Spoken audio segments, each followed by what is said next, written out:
Alright, I've done everything I could with this fucking car. I've done check. I forget what this is called. Smoked a little. Don't judge me. I've checked all the fuses. I've bought a new battery and a new starter. That was like together like fucking $400. But I got a real question. Damn, shit keep getting my eye.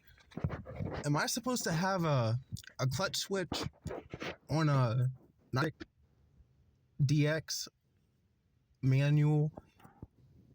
Well, of course it would be manual, but am I supposed to have that? Because I can't get this fucking car to start for shit, but I have power, but I can't figure it out. Can somebody please fucking help? Please?